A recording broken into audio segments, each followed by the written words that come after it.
very special treat for you tonight.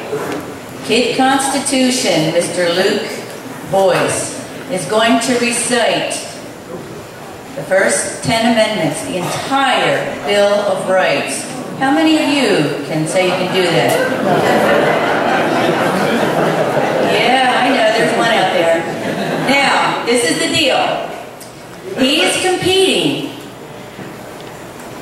So, and he's being recorded tonight for this competition.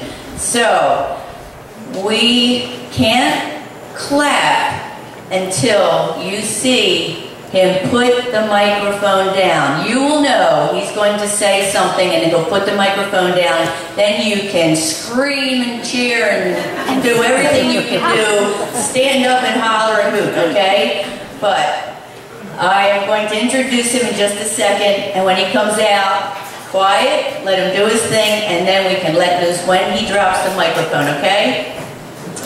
Okay, we have a special guest tonight who has something very important to say to all of you. You ready?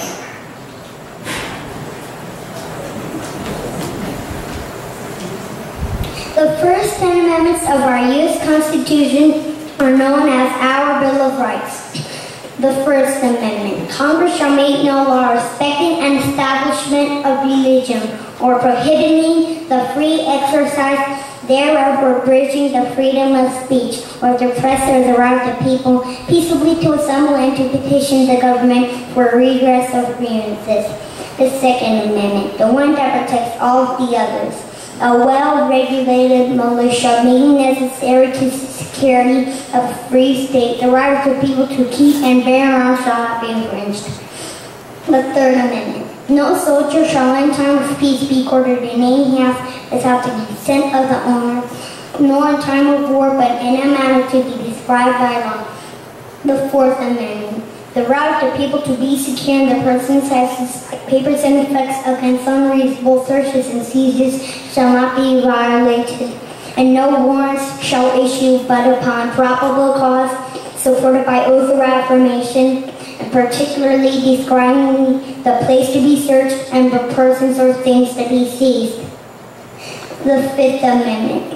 No person shall be held to answer for capital or otherwise infamous crime unless on a president or indictment of a grand jury, except in cases arising in the land or naval forces or in the militia, when in actual service in time of war or public danger, nor shall any person be subject for the same offense to be tried for jeopardy of life or limb, nor shall be compelled in any criminal case to be a witness against himself, nor be deprived of life, liberty, or property without due process of law, nor shall private property be taken for public use without just compensation.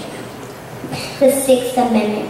In all criminal prosecutions, the accused shall enjoy the right to a speedy and public trial by an impartial jury of the standing district wherein the crime shall have been committed, which district shall have been previously ascertained by law, and to be informed of the nature and cause of the accusation, to be confronted with the witnesses against him, to have compulsory process for obtaining witnesses in his favor, and to have assistance of counsel for his defense.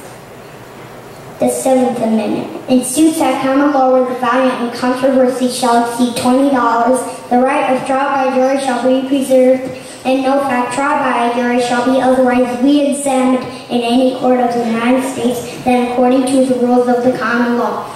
The Eighth Amendment. Excessive bail shall not be required, nor excessive fines imposed, nor cruel and unusual punishments inflicted. The Ninth Amendment. The enumeration in the Constitution of certain rights shall not be construed to deny or disparage others obtained by the people. The Tenth Amendment. The one that protects states' rights. The powers not delegated to the United States by the Constitution, nor prohibited by to the states, are reserved to the states respectively or to the people. We, the children of the United States, are asking you, grown-ups, to please stand up for the Constitution so we can also grow up in freedom. Hell yeah!